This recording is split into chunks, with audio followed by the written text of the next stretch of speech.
when they want to skip out of class or something, and they're doing the video teacher. Does that mean he's always in this room listening and aware and part of it, or like his computer is constantly just here or something? Yeah. It's just the same as like Cal Drago is on top of him. It says Lamborghini Mounted Warrior of Essos, or Essos. It's the same thing. You can put whatever you want in there. I'm sure mine has the link to that Google Doc or something, maybe. So if you end up putting like a description in your bio, it'll show up there. He just happens to have loading to make it funny. That's all. That is funny.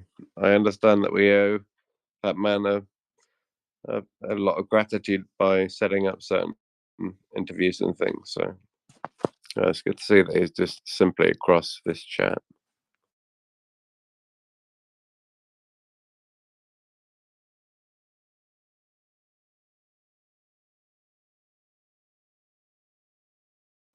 Or at least he gets the credit for setting up certain interviews.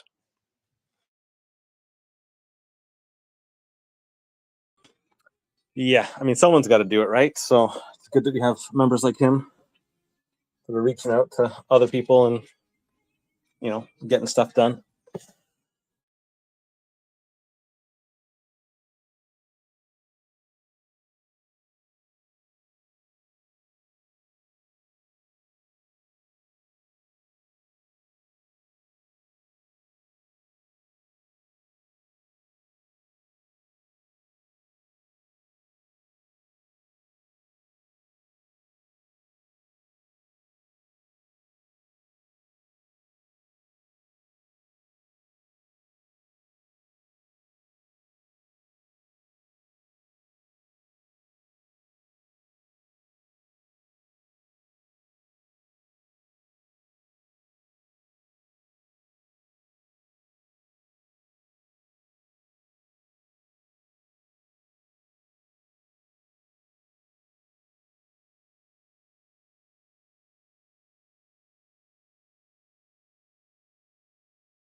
I just heard you guys talking about like some potential Mount Gox thing. Is there any videos or anything, or like talk like I should be tuning into about that potential dump or like redistribution of those tokens? Feel like obviously that would spell the bottom, but I haven't heard anything concrete on that front. But there's more talk about it recently.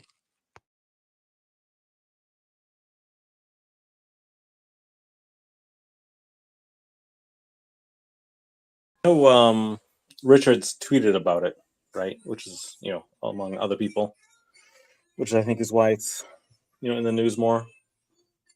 But I can't remember if there was I want to say there was a specific date that they had until, to try to redistribute it or something, but I can't remember now.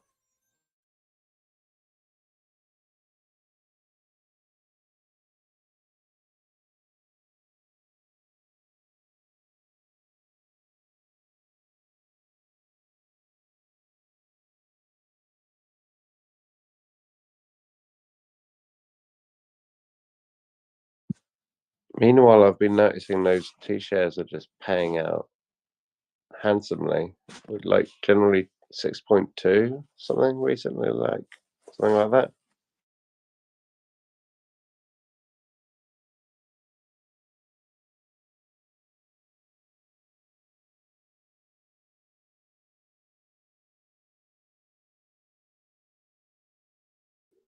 Well, I mean, generally speaking, we're in the middle of the bear. There's not a huge amount of like new stakers coming into the ecosystem, and so people that have stakes are ending them. But there aren't like a huge amount of people coming in and buying T-shares. So, right, that would make the T-share rate go up a little bit, not by a huge margin or anything, right? But we're still over like 10 million T-shares in the total system.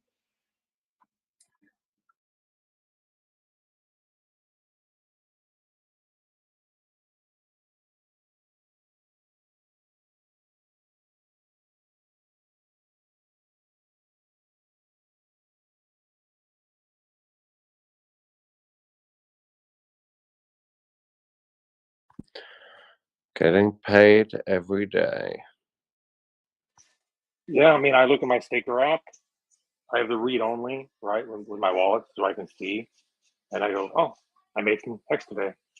Oh, I made some hex today, right? I try not to worry about the US dollar value, but I look at the number, total number, and as long as it keeps going up, I'm happy.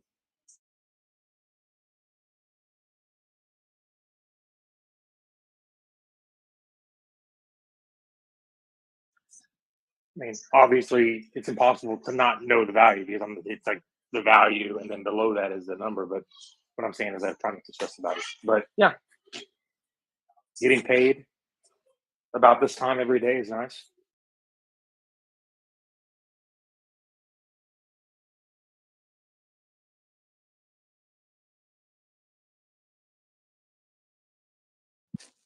Just getting paid in a bear market is nice, you know.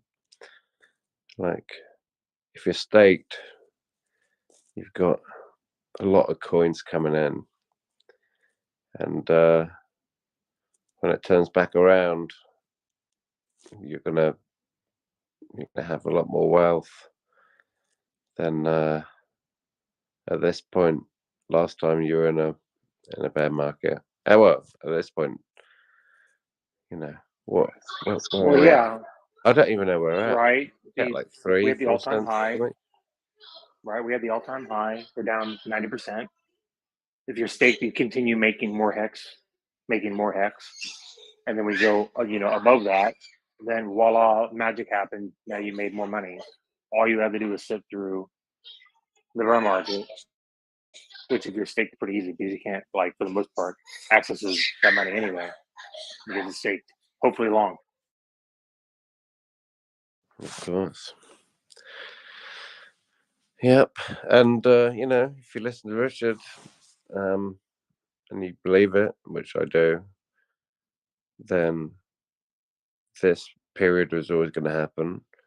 And being sat in the corner like Hex was always a good idea because A, it ain't going away. B, it's earning yield every day. And C, when it goes back up, you're going to have more money than you did when you were this time before, this price point before. You're simply earning more of what's about to go back up again.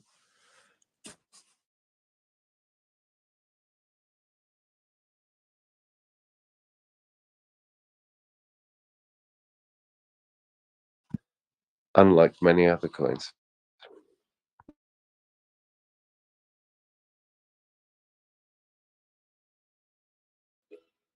Yeah, I mean, I say a lot, and I'll say it again.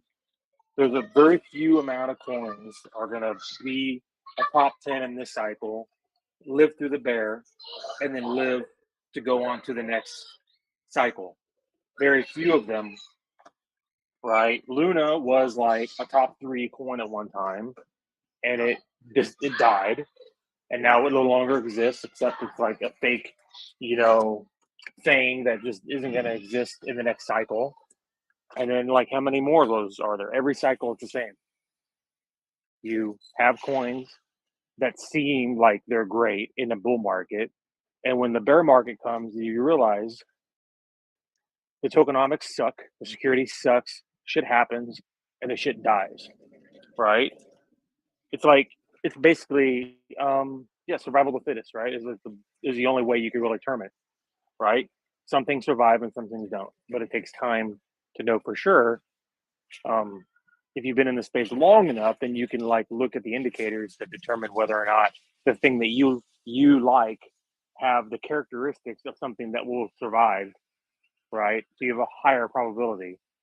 Like Hex's probability of survival for the next 50 years, I believe, is very high. It's not 100% because it was, always something that could go wrong, but it's like very, very, very high in my estimation.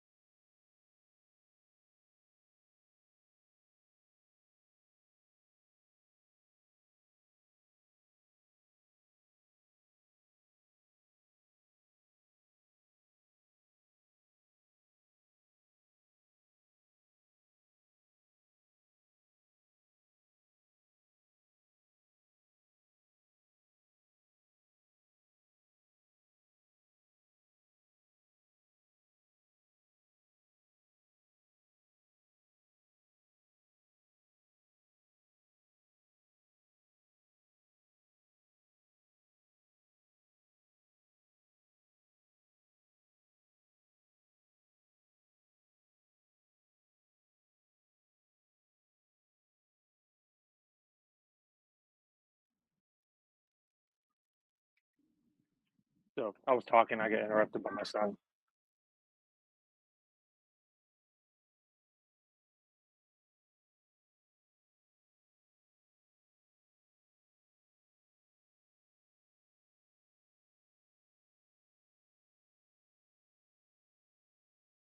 Freaking high. And its survival even went up from there because now it's on 2 chains. So like that's even better. And the free coins are great and all that shit. But right, every cycle there's a reshifting. And the way I view this thing from, like I said, trying from a longer time horizon is, what everyone wants to get into. They want to get into that brand new thing that's like just launched and it's super cheap, but then it becomes this multi-cycle, 20 years, huge adoption, huge like, hype, blah, blah, blah, blah, blah, and like forever. And then like it never exists, right? You have the hype cycles, you have the Bitcoin halving cycle every 4 years that fucks with it. You have all these things in the way, but like with Hex is one of that is a situation where like if you knew where to look, if you were lucky enough to follow Richard, if you were lucky enough to like, I don't know, see it somehow, and then you could look at it and then you could discount the billion pieces of FUD that was out at that time, then you could put money into Hex. And if you staked it, then now you're sitting here 2 years later and like you're loving the game. Like, but what's the number of people who did that? Like incredibly few amount of people. But it was there, and now Hex is 2.5 years in, and now it's more mature. It has a track record, so I would say it's farther advanced. And if it makes it through this bear market, which is gonna happen, because Hex isn't tied to the U.S. dollar, it's not tied to an oracle, it's not tied to a third-party project that has leverage or margin or security problems that could like make it collapse. It doesn't have any of that stuff, which is what I saw when it first launched. And you're like, okay, it's a self-contained smart contract that does this thing. Richard is honest with everybody about what it does. It does in fact do that thing, blah, blah, blah. And you're like, okay, great. Maybe this works out long term, maybe it doesn't, but it looks good. So I'm going to throw a couple $1,000s at this thing and then see what happens. But will it survive the next bear market? Probably, because it has those characteristics that make it so that although the US dollar price can be whatever it's going to be, it will still have people, the people who own it will still own it. People who are staked will be still staked in it. People in the bear market who are long enough staked can't even unstake without receiving like 100% penalty. So they're locked in, keeping themselves from like selling at the bottom of a bear market. Like all these things are like positive things, right? You don't think, if you're really in need of money and you're at the bottom of a bear market and you're like, fuck, I really wish I got my HEX back. And you're like, fuck, I'm really locked into the stake and I can't get any money out. Well, God, I got to go out and find money elsewhere.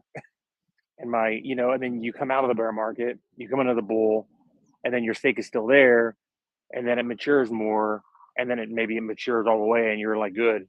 And then you're like, okay, awesome, I made like 1,000x. Like, well, you wouldn't have made 1,000x if you had sold at the bottom of the bear, if the shit was one of the many protocols that allows you to unstake at any time, allows you to skim money off the top, it allows you to do like all these things that people think are like beneficial, and they'll like market it as like, well, Hex, you can't even get your money out because you are staked, and if you take your money out, you're going to get 100% penalty. And they're like frame it as a bad thing when in fact it's a good thing. And they go, well, you can take the money out of our thing at any time, and you're like, oh, you can skim money off the top at any time, and oh God, we have so much liquidity, it's awesome. And you're like, okay, well, that's not really a good thing. If you understand, economics, and you understand like how these things work, like I didn't start out understanding these things. I'm kind of like fell into it almost. But if you just look through examples and you go, well, Hex is an example of how it works, and go, okay, I'm no fucking genius, but if the Hex works this way, and if it can start in the bear market, live through a bull, go through a bear, come up through and be stronger than ever, which we will see if that happens, probably will, then you can go, okay, what is it about Hex that makes it have those characteristics? And then you can compare that to like other things, and you can go, oh, X, Y, and Z is over here. Oh, well, I can see how that would be bad, even though they're trying to market it to me as being good.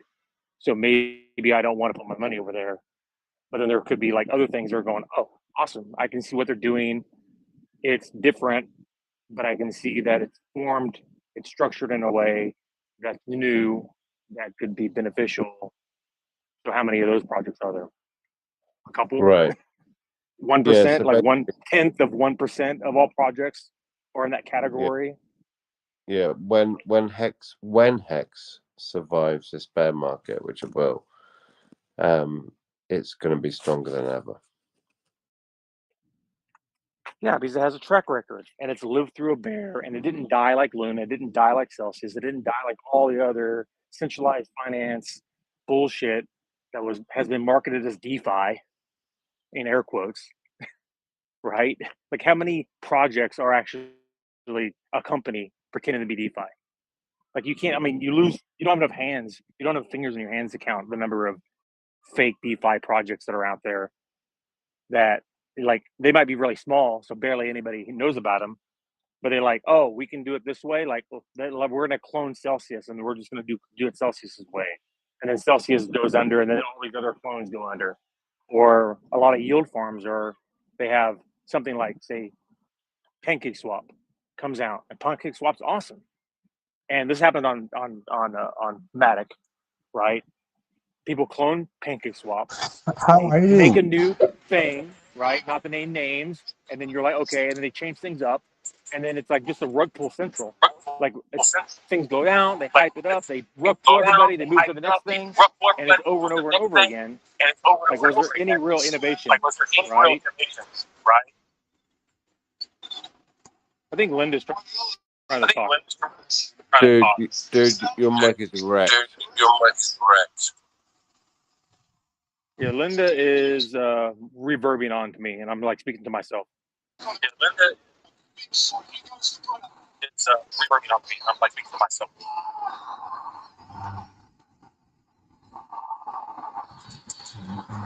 Oh my God, that is so annoying.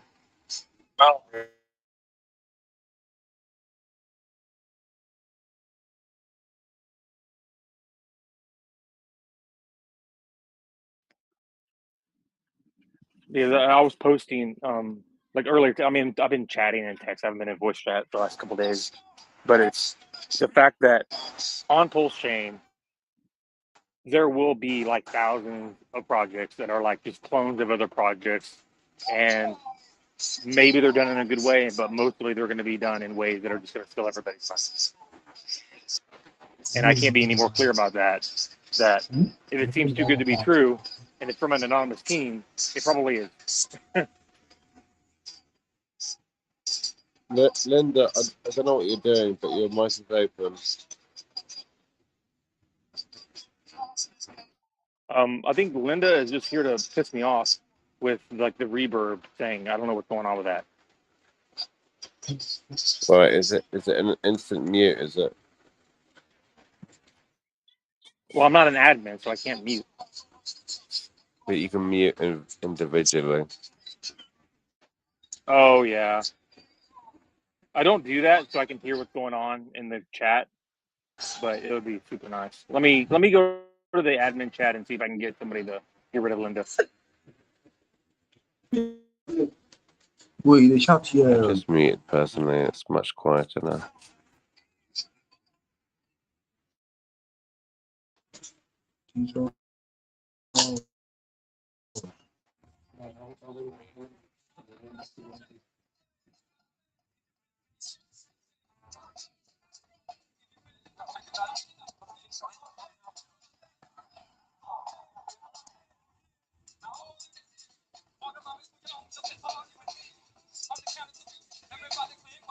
All right, I just went to admin chat and asked to get Linda kicked out of the group. Or voice chat anyway.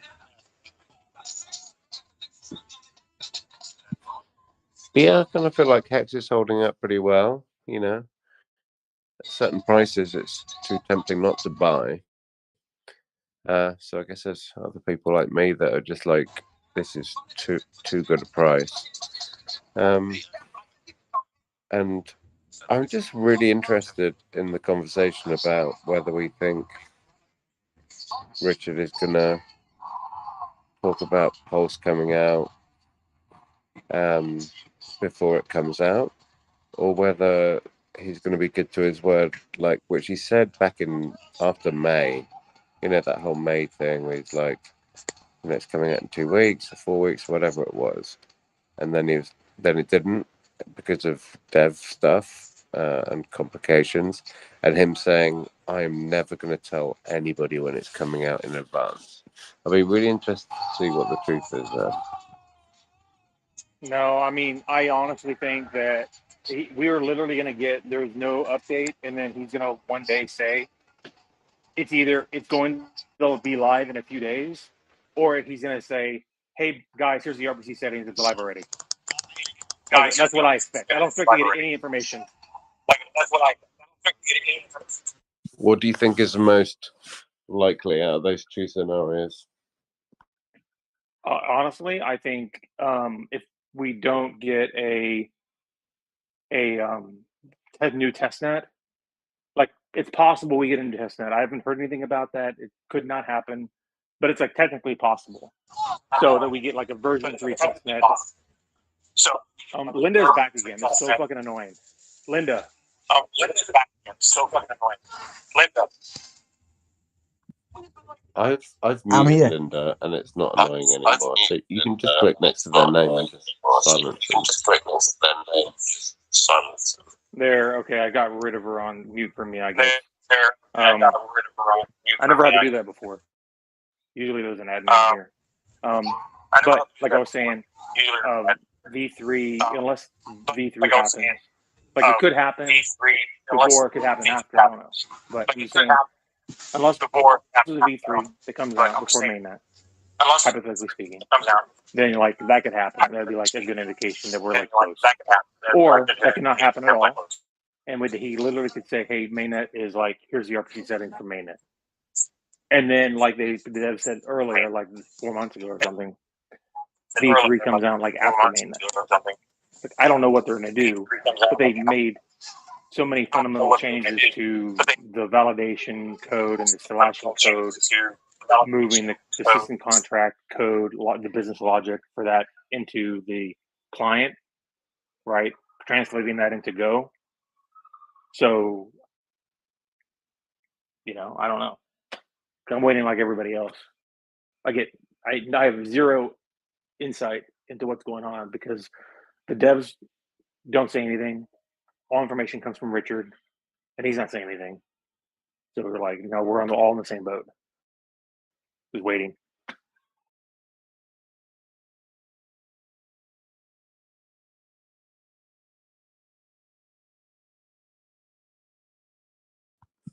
Yeah, I'm now in that like headspace of like I'm good to wait because I trust in like what Richard's doing and what he needs to do and the devs need to do. I'm beyond the cycle of like being pissed off it's not out yet. And I'm now in the situation of like I put in my money because I trusted in that team. And I reflect back on like would I put that amount of money into a team if I didn't believe in them? No. So that's where I'm at. It's like when it comes out, it's going to be the right time, and they're going to be ready. I mean, was I disappointed that it didn't launch in mid-May? Yeah, of course I was, because right? We're like 2 weeks away, and then it's like, oh crap, now we don't have any updates. Yeah, absolutely. But technically, like fundamentally, I understand why it's not out yet. It'll be better if it's not out yet, so they can fix these bugs. So, like, worst case, right? Like the hypothetical worst case is they didn't do these changes. Somebody attacks the network, stalls it, and then the devs have to jump through their asses to patch a fix that they knew needed to be fixed before they even launched. And how long is it taking them now, right? Because that's not an easy thing, right? So, like, under this hypothetical black swan event, the network is stalled because they didn't fix the things that they knew needed to be fixed. And now we're stalled for days or weeks because of a thing that they knew needed to be solved and they just didn't do it. Like, nobody wants that. They want the shit to just work, right? And then, like, there's always gonna be problems. It's an evolving thing. These blockchain networks aren't fixed and then never updated. They're always updated because there will be like small fixes that need to happen along the way. It's always possible that even with all these changes, that there are like small snags along the way, like 6 months from now or 3 months from now, like that was unforeseen. Like you can't obviously you can't make everything 100% guaranteed to be perfect, but what you can do is make it as perfect as you can. And especially if you understand that there's a problem, that's a problem that could, hypothetically speaking, maybe stall the network, that you fix that before you launch because you knew beforehand. And you go, if you knew that was going to happen a week after we launch, somebody who's trying to gung for us, because the problem is Pulsechain is a direct fork of Ethereum. There are a lot of Ethereum devs. Those Ethereum devs are going to be looking at Pulsechain, and some small subset of them are going to be looking for attacks to do to fuck with Pulsechain. We all know it's going to happen. So the devs that Richard has working on Pulsechain, you have to imagine that there are going to be Ethereum devs out there in the world that are as good as them, at least. So you have to plug the hole if you know about it. You bring up a really good point, Gamma. And I mean, how many people love to hate Richard Hart? So that's something I've thought is taking that extra few months for security, making sure everything's functioning properly, making sure that there's no, nothing, no stone left unturned, right? Like, I think that's actually super important because, I mean, let's face it, love him or hate him, Richard Hart is, there's no middle ground on Richard Hart. You either love him or hate him. And so for all of us that are like here and respect the man, like there's a lot of people, and probably more so, that are like, dude, let's shit on Richard Hart. You know what I mean? I mean, this is one of the good things about when Hex came out. There were so many people that hated on Hex. There were lots and lots, tons of devs Ethereum devs, Ethereum Solidity devs that were looking at Hex, trying to figure out if there was a security vulnerability. Like, there were like hundreds of them going, we hate Hex, we hate Richard Hart, let's do this project in, let's go find us something, right? And they couldn't find shit on it because it's been working perfect. And there were like hundreds of people looking at the code because the code's public, like it's verifiable on Etherscan, right? Like you can interact with a contract. If there was a vulnerability, then somebody would have executed it. And we're like 2.5 years in. So that gives me confidence that Hex is great, which we kind of knew all along, but right. But then you want to have time in the market to show, right? Like Luna, right? Luna was in the market, fundamentally flawed. Somebody with enough money said, "Oh, we can make $1 billion if we fuck over Luna," and they did it.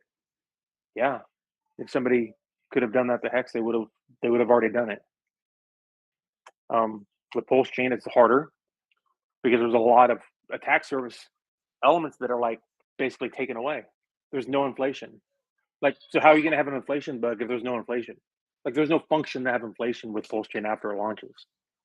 Like zero. Like, okay, so how the fuck are you going to have an inflation bug with PulseX if that function doesn't even exist? Like, incredibly hard, right? And then you have the validators, right? And you have the validator code.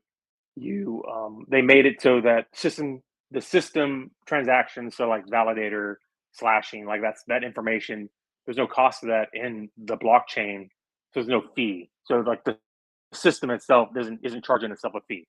Well, that adds in another attack vector of if you can spam the network with infinite amount of costless transactions, then you can just fill up the blocks and you just make it work. You can make it just not work at all.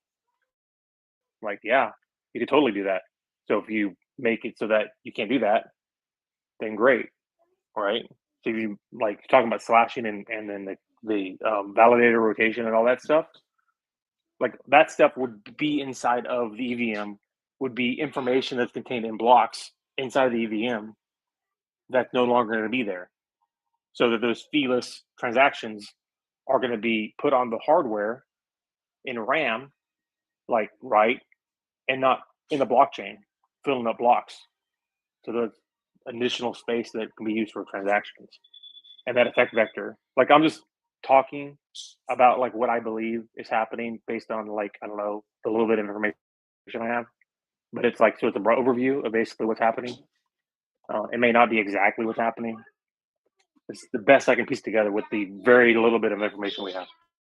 No, it's appreciated. Sounds bullish. Oh, I mean, it absolutely is.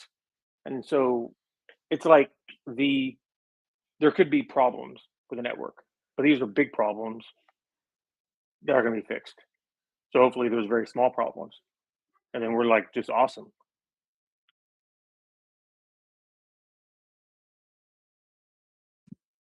And meanwhile, the price of Bitcoin is potentially going to keep going down.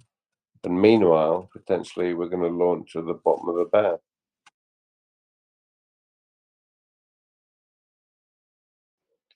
Which is a good thing in my opinion. Launching at the bottom of the bear. Well, I mean, so we don't need to launch at the very bottom. We're already down like between 80 and 90% for like everything. Like simply existing is good enough. And then if 11,000 happens in the next like few months or 6 months or whatever, we're live and we're good. We have good security.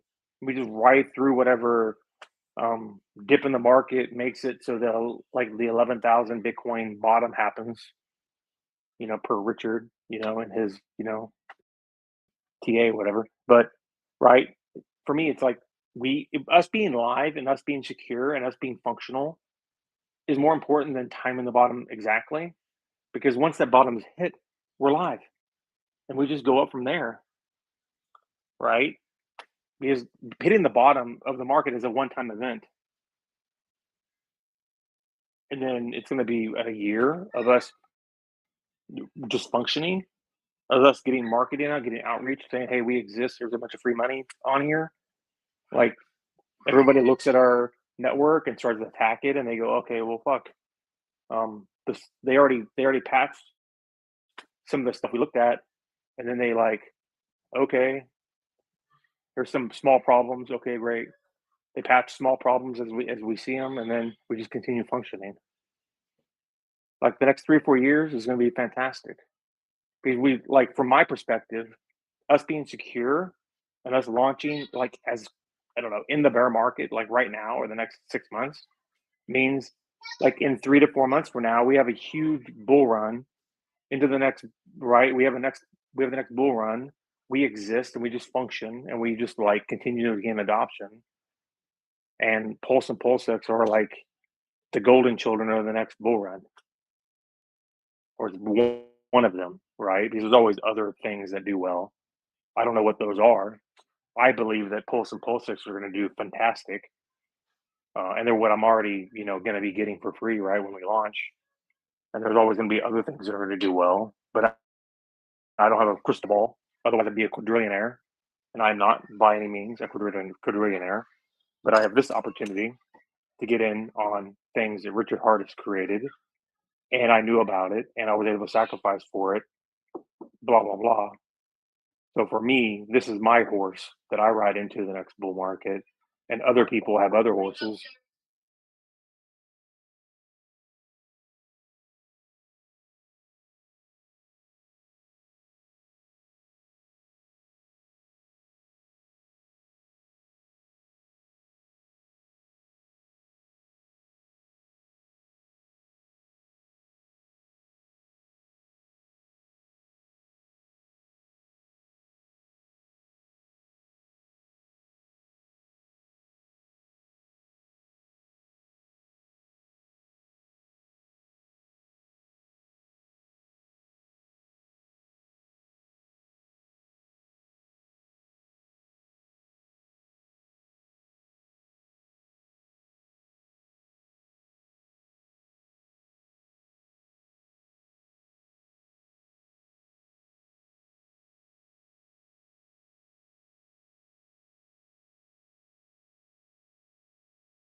Well, I see it. It's like Richard has taught some people, lots of people, how to hold and stake and be in for the long term and fantastic projects. Hex obviously being one, and hopefully, thoughtfully, Pulse and PulseX. And so we are going to see some volatility at the top, whereby, when it finally launches, us hodlers and hexicans are going to just be like, okay, great. We're in it for the long term anyway. Like, we're used to waiting and thinking about holding our crypto and seeing it gain crazy gains for a long time. And the OGs of Hex did that from day one. When they saw an all-time high, that was a good amount of time. But there will be people that came into the ecosystem to ride the pump of Hex, and they sacrificed, and they can't get out. They sacrificed, and so when it does finally launch, there will be a lot of those people looking to just dump, just like on any pump or any price appreciation, whatever, because they weren't in the right mindset to begin with.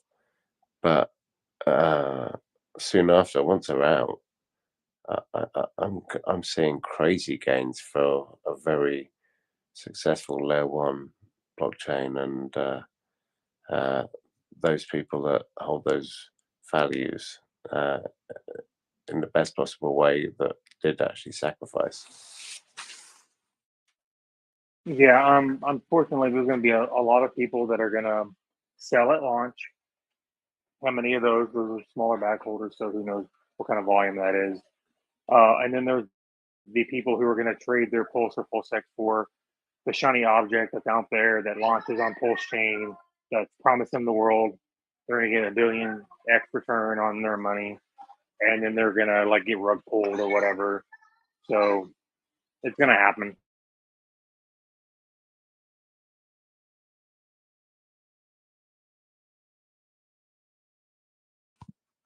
That was always going to happen.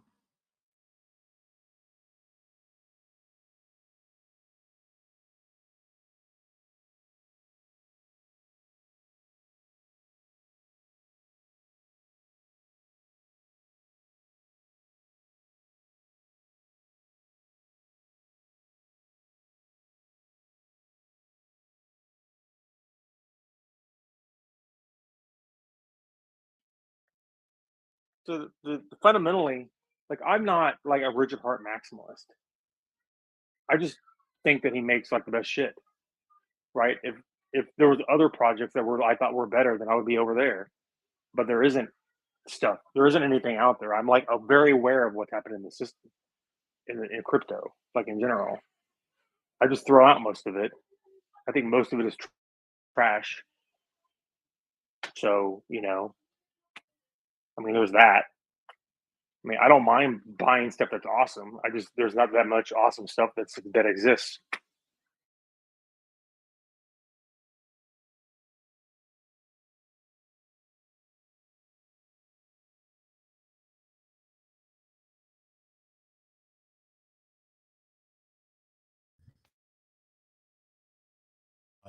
Interesting live stream today. I found a couple points of it interesting.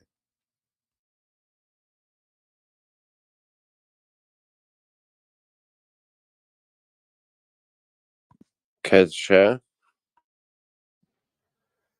Yeah, one of the things that I really like about what was that, he's really, the way he's talking now is really in markets, not just really a crypto market. Like, and he's looking at the market from like a pure business standpoint. I really like that part. I like the part where he talked about, Pulsechain as an Ethereum helper. He talked about it as a was multiple the technology and how they would help lower Ethereum gas fees. And he also talked about how Ethereum version 2.0 does not handle gas fees. Doesn't handle gas fees. So he really talked about it like that. He talked about it in a secure manner where he talked about, hey, he gave an update on Pulse. He said, look, man, I'm waiting on 14 devs to tell me that we're secure. He talked about how secure Hex is when it comes to hacking and things of that nature and uptime. But then he also stated that they are creating the next test net, and they're just really just trying to get developers to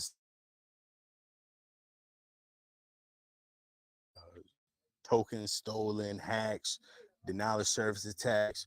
So he's really trying to strengthen the software from a security standpoint. And I think that he stands on that from a reputation standpoint. So when we hear him talk and he talk about that type of stuff, I say, okay, well, this is this guy that's putting his ego on the line, right? He's putting his reputation on the line. And I totally get where he's coming from, right? But but never really got an update in the sense of a time, you know, a time associated with it. So I mean, I think there was a really good, a really good interview. Some of the things, everybody that knows me know I'm not a fan of some of the things he do, which is a-okay with me.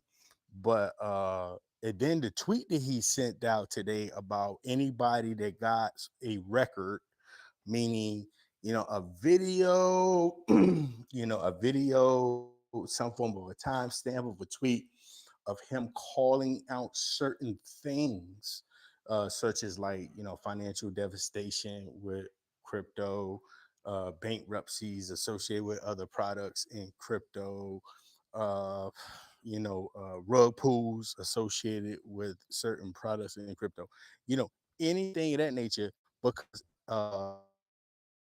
TV, some really big shows want to start putting in a different. Hey, this guy got a timestamp of calling the low of Bitcoin, the top of Bitcoin, the whatever he called, right?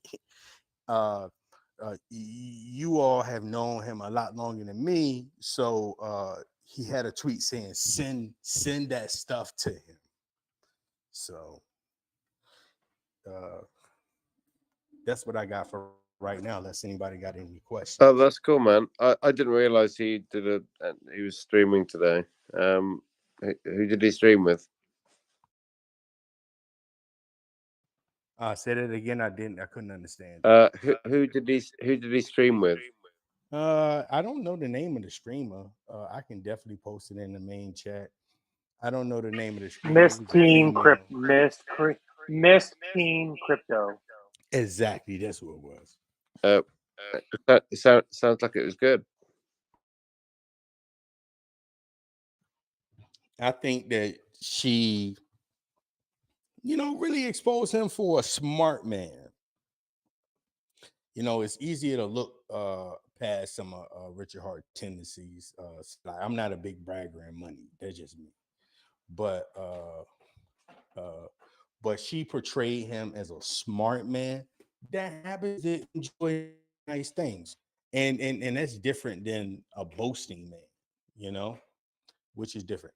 Hey, I enjoy that he said he's patting himself on the back. I enjoy that he's right in some of his analysis of the market, because it makes me it helps me be a little bit more patient, uh, and understand that it may be a benefit in some of his strategies.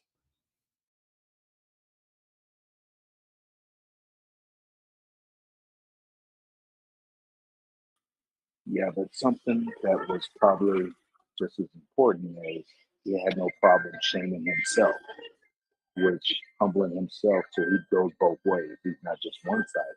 It's good as a businessman.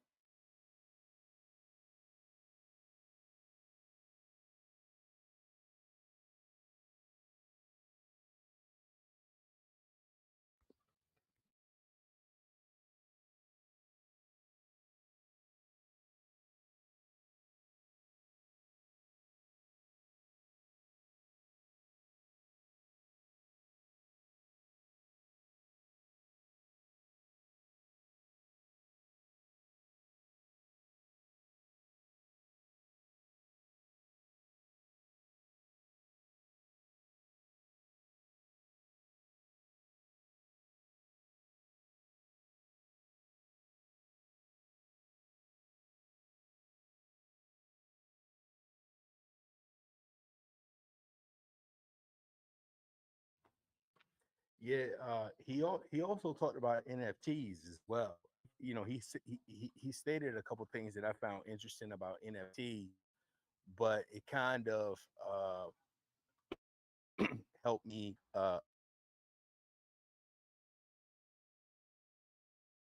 comes to investing in an NFT platform, and we have several coming to Pulsechain natively.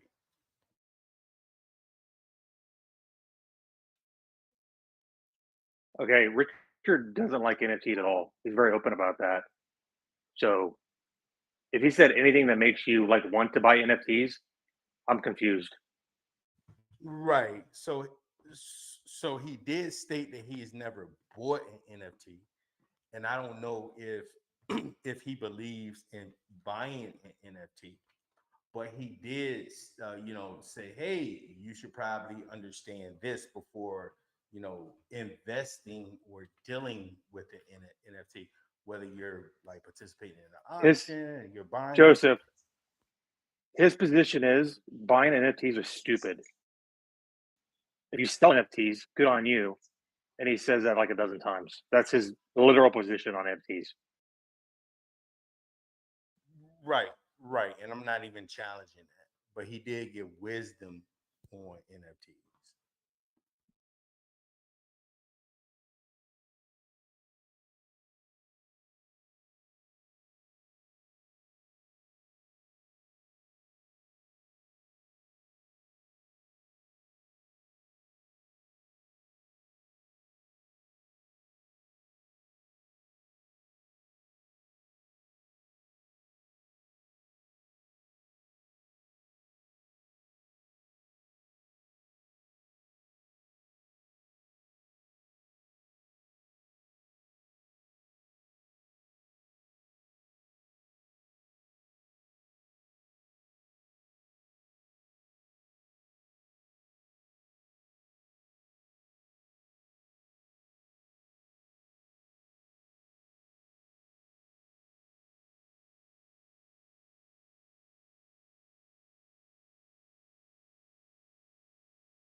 Hey, good chatting, y'all. I'm gonna go and check out that Richard Hart stream.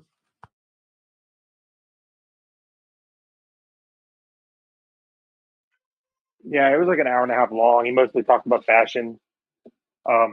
He dropped a couple things randomly.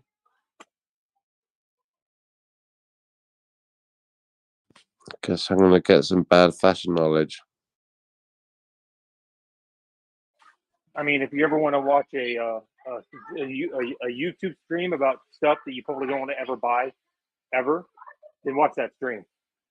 He features like all the stuff that I think, and he says himself is like pretty terrible stuff to buy, but it's blingy and it costs a lot, so it fits in with his marketing strategy.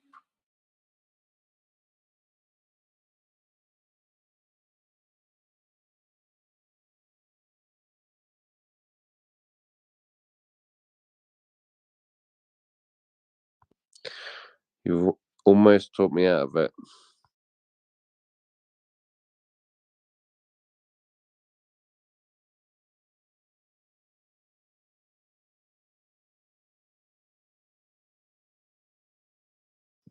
But I know the truth bombs in there are worth it. Alright, catch you guys later.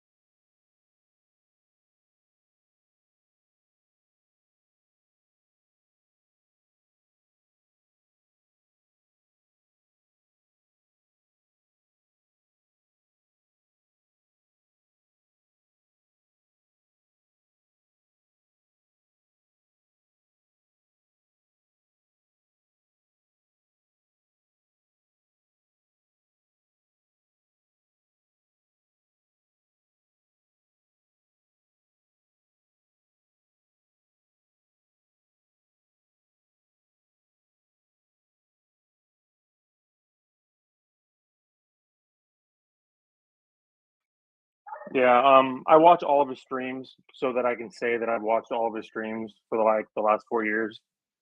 Um, Mostly the ones that have happened the last 4 months have been pretty uneventful, but I will still watch them. Maybe not all of them, but I try to anyway. Even the one today.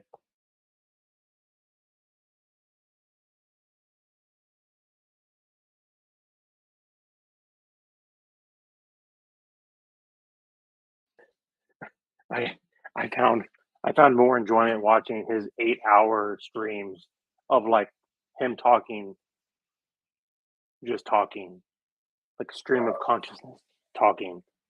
I found more energy entertaining than some of his latest ones, to be honest.